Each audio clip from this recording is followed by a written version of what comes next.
Ito ang isa sa pinakamurang almusal. At ito naman ang isa sa mga original na putahe dito sa Tarlac. Pag sinabing Tarlac, kambing at bagis na kagad ang nasa isip pag pagkain ng usapan. Bagis ang original dito sa Tarlac. Dito talaga yan pinanganak. Gawa siya sa giniling na kalabaw. Pinaasim siya para siyang hawig sa sisig. Yung pansit namin, maski anong gusto mong isahog pwede. Dito lang po sa Victoria yan matatagpuan. Pasok lang po kayo dito sa Victoria Public Market. Welcome po ang lahat na gustong kumain sa amin. Welcome dito sa Tarlac, ang tinaguriang melting pot of the Philippines at located dito mismo sa gitnang bahagi ng Luzon, kaya naman napapalibutan din ito ng iba't ibang kultura at impluensya. Kapilang na dito ang mga Kapampangan, Ilocano, Pangasinense, Tagalog at originally ng mga katutubong Aita.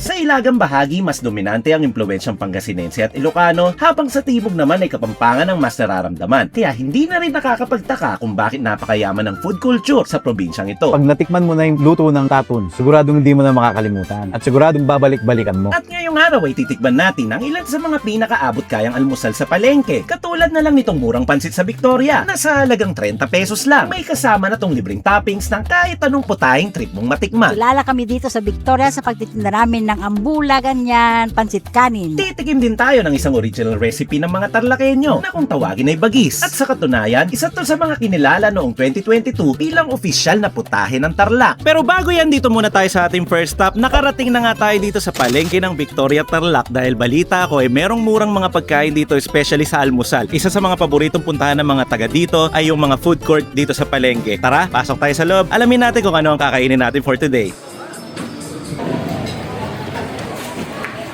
Tingnan mo naman dito sa loob ng palengke, ang dami agad mga taong kumakain dito sa isang kainan kasi nga naman mura nga daw at paboritong almusalan. Dito ang daming ulam, iba-ibang klase, iba-ibang planggana mula dinuguan, estopado, meron pa silang kilayin. Tapos dito naman yung pansit. Hello Nay, magandang umaga po. Good morning! Magkano po ang pansit ninyo at saka mga ulam? 30 pesos po ang pansit dinuguan namin. Pwede rin pong pansit kanin, 30 pesos lang po. Ito po Dito ba'y yung gusto parang mo. tinatoppings din ba to sa mga Lahat. ulam? Kung ano yung gusto mo. Sa Kapampangan ang tawag doon ambula. Uwa. So pwede kang mag-ambula, ibig sabihin toppings. So meron silang adobo, kilayin, tapos estopado, dinuguan. Tapos meron ka ring lumpia kung gusto mo ng lumpia at saka mga isda. Pero ito hindi ito ambula. Pero kung gusto ko lang ng ulam, saka kanin, 65. so meron lang portion or amount para sa 30 pesos. Pag 65, maramihan na yon, ano. So ito po, nung nagumpisa kayo 30 years, ganito na po, pansit tsaka Okay. ulam.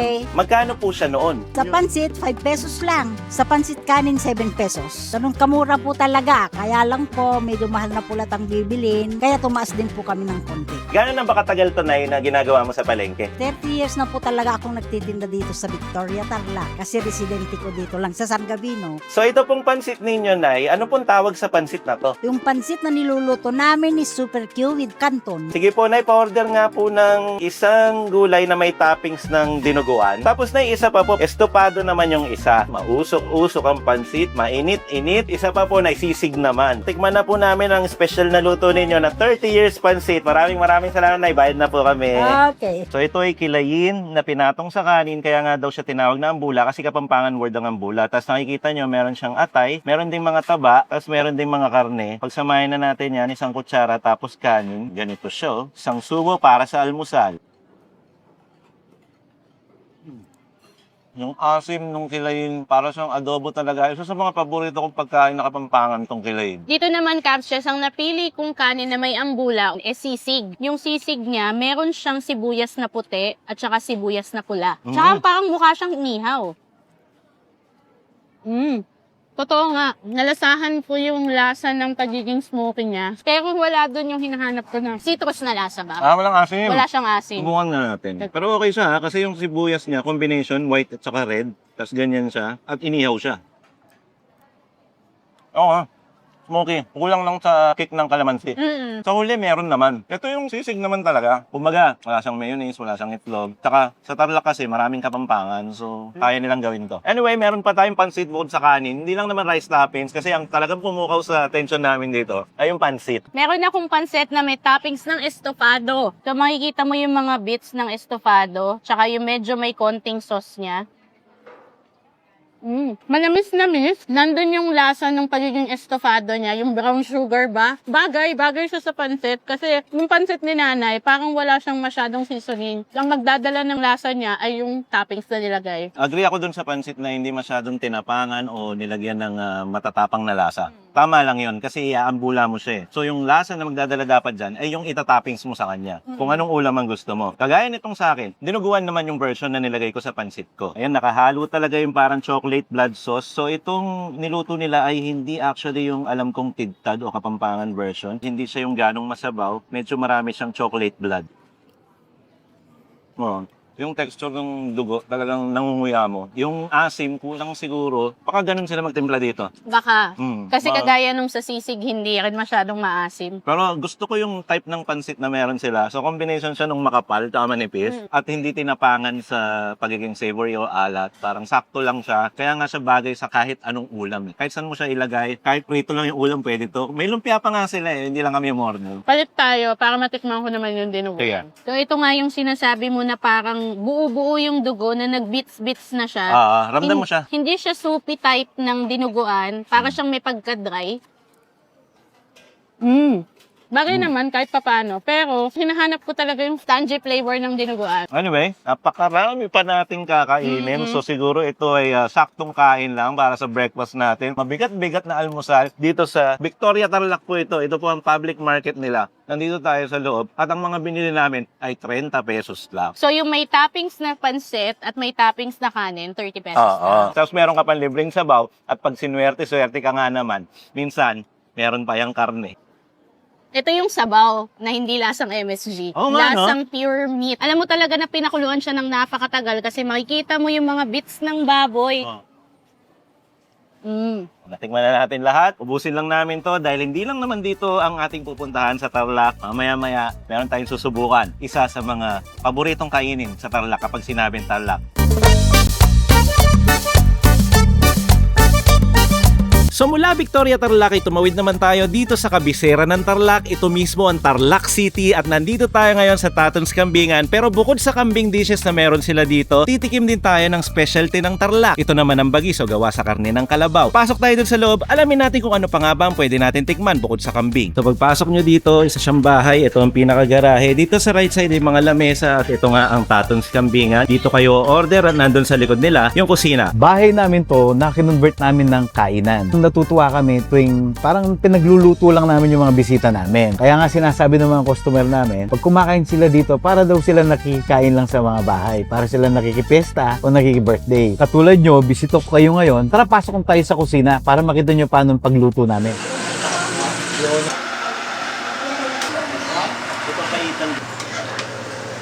So dito sa loob na kusina ay merong mga iba't ibang mga kawali na pinagpiprituhan, niluluto ng iba-ibang pagkain. Makikita nyo dito sa side, merong mga parang litsong kawali, tsaka mga isda. Tapos dito naman ay yung kapukan nila, kambing dish yan, dahil kambingan nga itong napuntahan nating kainan. Tapos dito banda ay meron naman pine-prepare para sa papaitan. So ito yung pinakalaman loob ng kambing, tapos dito na mismo yung pinakasabaw ng papaitan nila. Tapos dito naman sa kabilang banda ng kusina, dito niluluto yung bagis o local specialty daw na kapag nasa Tarlac ka, ito'y original daw talaga niluto dito. Pero ano nga ba talaga ang bagis? Bagis, yan ay isang lokal na paborito dito sa Tarlac. Ito'y ground cara beef. Tapos sinuto sa kalamansi, sa sili. Napakasimple niya kaya ang dali niyang iluto. So ganito ang itsura niya. So meron siyang konting sabaw, tapos parang giniling siya. Hindi siya yung chop-chop lang. Tapos meron siyang mga sahog na pampaanghang katulad ng siling green at saka ng siling pula. Magkano naman ang order kaya nitong bagis nila? Ang isang order ng bagis ay 210. Pwede sa isa o kahit dalawa kayo dahil malasa siya. At dahil magla-lunch na ngayon, tuloy-tuloy na po ang action dito sa kusina. Si ONC medyo busy na talaga dito. Ilan po tayo kaya ang hinahain dito araw-araw para maging ganito ka-busy ang lugar na to? Sa kambing, 4 na putaheng niluluto namin everyday. Yung kampukan, kaldereta, spicy goat adobo, at saka yung papaitan. Siguro lahat nung linuluto namin daily dito, kasama na yung mga lutong kambing at saka yung mga lutong bahay, hindi bababa sa 10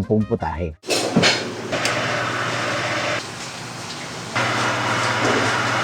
So ito nga yung mga ulam for kambing nila. So nandito sa harapan, nakikita nyo dito ay merong papayitan. Tapos dito naman sa kabila ay meron tayong adobong kambing. Tapos sa katabi naman ay yung kapukan, saktong-sakto, nire-refill siya ngayon. Ayan yung itsura ng isa sa mga orderin natin today, kapukang kambing. At dito sa kabila, kaldereta po, parehas itong dalawang to. Yan, nakikita nyo naman yung sarsa niyang nagmamantika na may kasama pang mga carrots. Yung putahe nating kampukan, kaldereta, spicy goat adobo, pare-pareho lang ang presyo niyan. Pare-parehong 210 per serving. So order po kami ng isang kapukan, isang adobong kambing, isang bagis, at saka isang kalderetang kambing. Kain na po kami, salamat po! Para siyang giniling na ginawang sisig, na ganyan yung kulay, wala munang kanin.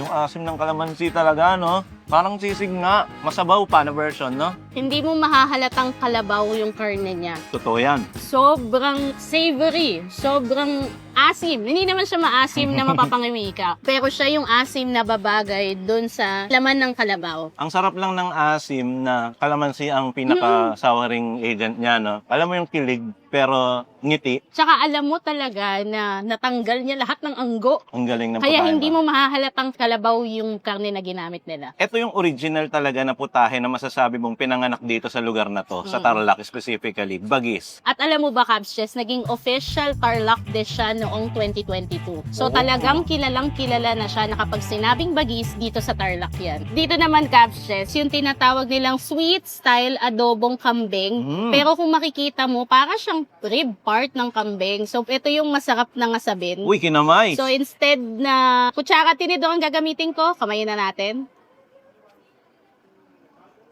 Ang lambot, ang tamis, ang linamnam. Tapos meron pa siyang konting taba-taba na parang ang sarap niyang namnamin. Tapos meron siyang mga karne. Ito talaga yung masarap yung ngangasabin mo yun dito sa buto. Grabe, kinamay na talaga. Ang sarap nito! Para siyang sa itsura niya, mukha siyang braised or Chinese recipe, yung pagkaka-adobo niya. Pero tikman ko yung sabaw. Sige. Subukan natin yung sabaw. Tingnan mo yung kulay pa lang, oh. Ayan yung ganyang kulay, oh. Tapos buhos natin sa kanin para masabi natin kung sabaw pa lang ulam na. Ang tamis. Diba? Sabi sa'yo, napangiti nga ako agad eh. Yung tamis niya, yun yung swak na tamis talaga na parang siyang sweet and spicy at the same time. Tapos yung karne niya, parang sobrang lambot din. Kung titignan mo, parang kapag tinusok mo siya, bibigay agad. Ang lambot. Walang ka-effort mo yan. Kahit wala kang ngipin, pwede mong kainin yata ito eh. Alam mo, totoo yung totoo. Try nyo mga Cabs. Kasi pag kumain kayo dito, tapos sinubon yung ngingiti talaga kayo. Di ba naman ngiti ka? Ngumiti din ako eh. Yung tamis niya talaga. Alam mo mga Pinoy talaga mahilig sa matamis, Sweet. no? Dito naman tayo, Cabs Chess. Ang pinakasikat sa kanila talaga ay yung kampukan. Subukan mo. Tingnan mo yung oil niya. Nasa gilid lang. Nagmantika talaga. Yan yung kambing dish nila dito na gawa sa balat at saka konting laman. Tikman natin siya ng walang kanin. Okay. Similar sa hilawin pero medyo may pagka-sticky na to. Yung feels niya, masyadong jelly yung laman o yung balat. Malambot. Yung sticky feels at oily feels lang talaga, no? Naging sticky siya kasi pag nakita mo, yung mga balat niya kasi, may mga kasama pa siyang taba-taba. So talagang sasahalo siya or hahalo siya dun sa pinaka-pinaglutuan or yung oil niya mismo. Natural oil. Perfect pulutan. Galing. Dapat dyan serbesa kasama niyan, hindi kanin eh. Pero okay siya. Goods overall. So bar, 3. Actually, isa sa mga paborito ko talaga itong mga ganitong mga kainan eh. Parang napaka-straightforward, pero ang sarap pa rin eh. Hindi sa bias ako. Pero para sa akin lang naman, dito sa Tatons talaga yung pinakamasarap, tsaka pinakamalinis yung lasa. Yung anggo is parang almost wala. Although syempre, di mo matatanggal yun 100%. Meron pa rin. Pero halos wala. Halos konting-konti na lang. Kumbaga, acceptable na dun sa mga hindi kumakain ng kambing. Pero syempre, ang kambing masarap siyang kainin dahil yung thrill nun, nandun sa anggo. Oo, So, tama. merong mga kambingan para sa kanila. Meron din naman mga kambingan para sa mga non-goat eaters. Parang ganun. Parang eto, ako kasi hindi Pwede ako to. goat eater. So, mas na-appreciate ko yung kalasa or yung karne ng kambing nung niluto dito.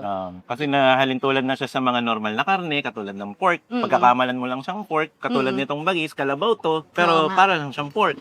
Yung adobo, para lang din siyang pork. Oo, para siyang pork nga Kasi talaga. nga, yung tamis parang nabalanse niya na. Parang hindi na halata na kambing yung kinakain mo. Anyway, meron pa naman tayong isang hindi tinitigman. Pero kambing dish din to. Isa din to sa mga special daw nila Ito'y kalderetang kambing naman. So para siya actually baka o ribs kung titingnan, pero kambing po ito at kung makapansin nyo, nagpi-flakes-flakes po yung pinakakarne niya, tapos yung sarsa niya medyo parang makapal. Hindi siya yung typical na saucy, pero parang namumuong makakapal na sarsa. Subukan natin siya nang wala munang kanin. Angat na angat yung kamatis at saka liver spread. Sobrang rich nung lasa. Alam mong makapal na makapal yung lasa. Feeling ko may tomato paste eh. meron Tomato na. paste, liver spread, and Siguro, everything. kung meron lang, sumobra lang ng konting-konti sa alat. Pero overall goods pa rin. Hindi kasi siya tama na pinapapak lang. So, dapat may Ah. kasama siyang kanin. Thickness nga nung sauce, hindi na siya yung liquid type na sauce eh. Parang buo-buo na talaga siya eh. Subukan natin siya sa kanin kasi sabi ni camera woman, so yung alat side na yon kailangan nilagay sa kanin. Tapos sandukin natin ng kutsara. Ito nga. Bumalansin naman na may kanin na. Siguro naisip ko lang yan kasi iniisip ko baka pulutan. Pag pulutan kasi di ba wala namang kanin. Do siguro meron dyan. Sino dyan nag-iinuman ng kakanin? Nakaka-insulto yun bilang May manginginom. kilala ako na umiinom pero may kanin on the side. Ay, huwag na natin manggitin. Kasi no. Anyway, balik tayo dito sa bagis. Parang ano to, okay itong pagsamahin kasi maasim tapos matamis. Tama. No? Maasim, maalat, itong matamis talaga. Subukan natin yung bagis. So pag sinandok natin, i-rehydrate muna natin siya. Tapos sama na natin tong sili na to, tsaka yung puting sibuyas. Tapos ilalagay natin siya sa kanin. Yan. Para may kasamang crunch, may kasamang kick, tapos may kasamang asim. Di ba? Level up. May crunch, may kick, May may asim? asim, may texture nung giniling na karne ng kalabaw. Tapos may kanin. Close na nga siya sa pagiging lasa ng giniling na baka. Hindi mo siya mahalata ng Yung giniling. yung recipe. Yung recipe. Dito lang talaga sa Tarlac ako madalas kumain ng mga sa kambingan. At so far, no fail pa yung mga Tarlac episode natin na kambing. Pero gaya nga ng sabi ko, ito talaga yung sa lahat ng mga nakainan natin na kambing, ito talaga yung pinakamasarap. Walang halong bolat or Tatons na. walang halo. Dito talaga. Kahit O sa hindi to kanila. paid promotion, Hindi siya. Nakakaya. Nakakatuwa Punta lang lang talaga kami kasi dito. consistent. Anyway, lunchtime kasi ngayon. So, ito'y bahay talaga nila. Para naging kainan, nilagyan lang talaga ng mga lamesa, ng kitchen. Nandito sa labas yung ordering system. Pero kung gusto mong kumain dun sa loob, pwede rin. May sala sila. May nakaset up na table doon. Itong nasan tayo ngayon ay garahe. Diba? Ganun siyang ka-homey. Ang masasabi ko dito sa Tatons Kambingan, first impression, last. Yes. Na? Yes. Consistent. Bakit ko ba nasasabi to? Natikman ko na kasi to. Last year. So, consistent, same pa rin, nagbago, kaya kudos kila Sermon at sa may-ari nitong Tatons Kambingan. Thank you, Cubs Nation, sa laging pagsubaybay dito sa Tindalas TV. Thank you po. Thank you sa inyo lahat. Siyempre, thank you din sa mga kasama natin. Oo naman. Thank you kay Chow Food Call. Ayan, Ito yung bay. Ito yung bay. Hindi yan mabubuo yung mga pinupuntahan namin, mga Cubs, kung walang Tiyo Bay. Tama. Tiyo Bay sa Chow Food. Yan ang taga-arrange. Siya pa taga-hatid sa atin, literal. Bukod dun, our official researcher, Chow Food Crawl, at ang ating mga kasama dito, ang ating videographers, Mga and cameraman. editors. Ay, videographers and editors. So much of that. Maraming salamat Thank po you. sa palagi niyong pagsama sa mga travel for food natin. And Wow. hopefully, by this time, hindi ko alam kung napanood nyo na or mapapanood nyo pa lang, pero abangan nyo kung hindi pa napapalabas. Pero kung napalabas na, sana nag-enjoy kayo. I hope you're having an amazing day. Yeah, and we are here in the beautiful place of Tarlac City, the capital of Tarlac. Maraming salamat. Naglulukuhan na tayo dito. Paalam na tayo. At ito po ang aming Tarlac episode for today, and abangan nyo pa ang mga susunod pa. Marami pa tayong pupuntahan, Cubs Oo Nation. naman, oo. Dito muna sa Luzon siguro or meron din sa Marami pa. Meron ba? Bumalik ulit tayo Mindanao. Mindanao, tapos Visayas, tapos Luzon ulit. Ganon-ganon lang yan. Tapos sa ibang bansa naman. At mula dito muna, sa Tarlac, ako po, si Cubs Chess. At ako naman si Camera Woman. At ito po ang Team Las TV na lagi magsasabi at magpapaalala sa inyong lahat. Na wag yung kakalimutan at lagi niyong tatandaan. Uminom muna tayo ng ating rule number 2 na buko na dito din namin nabili.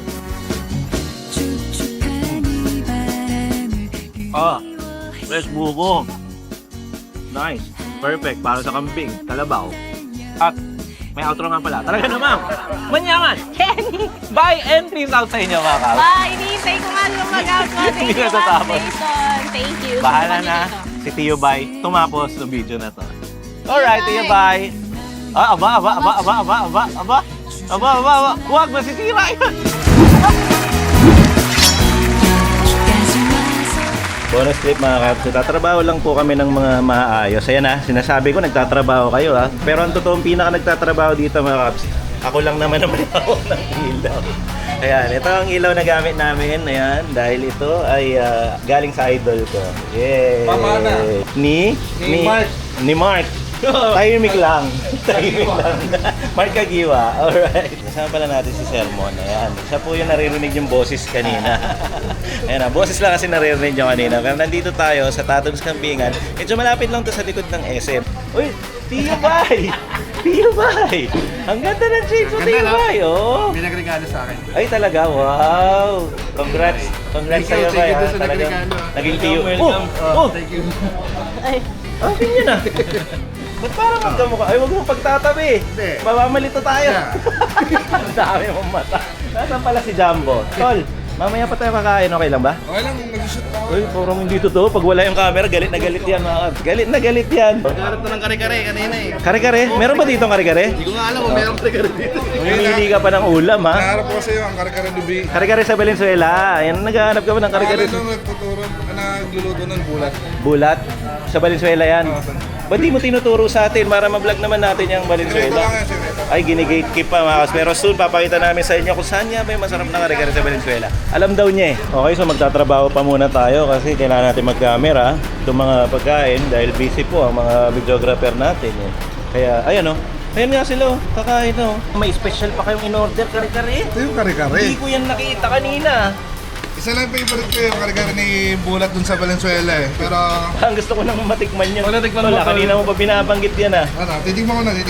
Ay, talong tayo. Talong lang yung kinain. Paborito niya talong. Talong. Ay, ano masasabi mo dyan, Chao? Kasi hindi natin napakita yan. Ito, ano ba ito? Kambing ba ito? Ang sarap Ah, eh. kambing. Kambing Walang papaitan. Wala. Walang go. Pero yung paet, tama. Oo, tas maasim-asim siya. Oo, di natin tinikman mga kabs kasi syempre nagpapaitan na tayo last time na nasa Tarlac tayo. Ako kay Billy to eh, Godfather. Ah, sige guys, play mo, bye. See you, bye. Yan ha.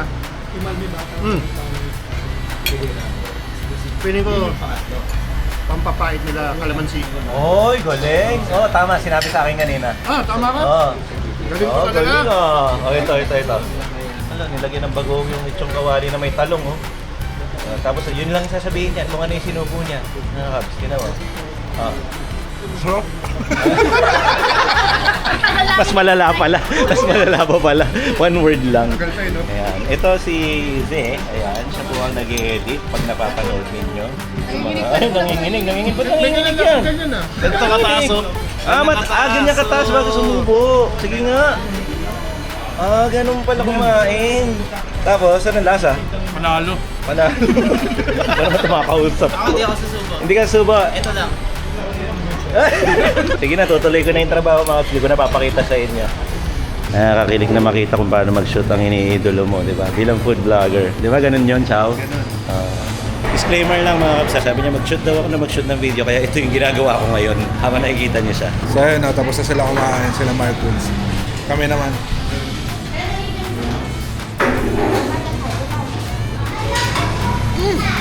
Wow, What can you say about our first stop, the food? It's so good, yeah. Here in, I love all the different dishes. But we're just starting. Yeah. And we have a Gotta lot to pace cover. ourselves, man. We have a lot of food. So we have to prepare. Okay, All right. ready.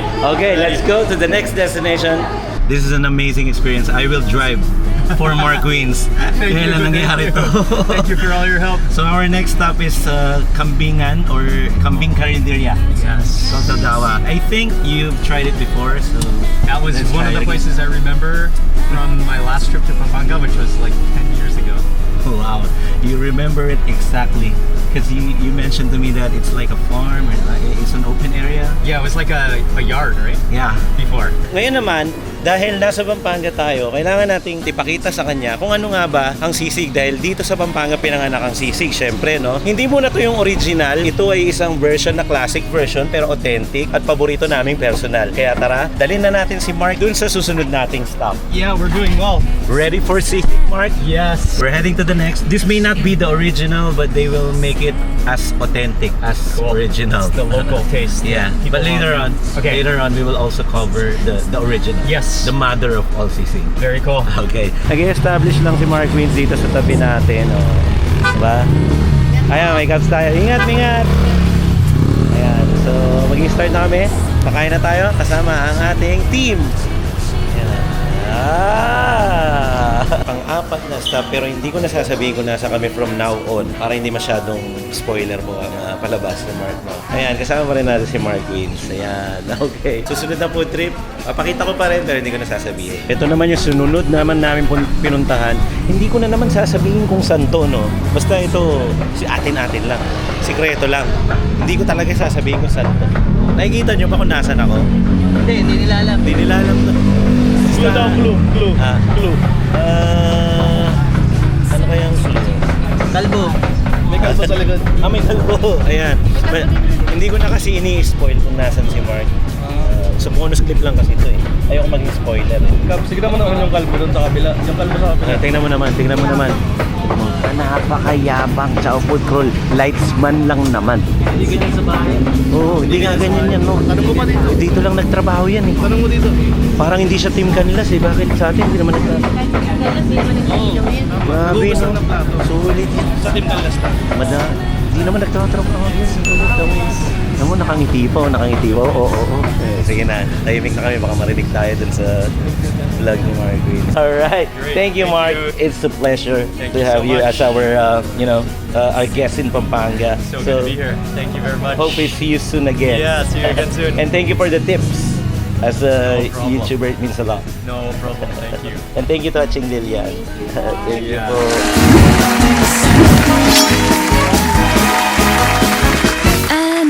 안아주겠니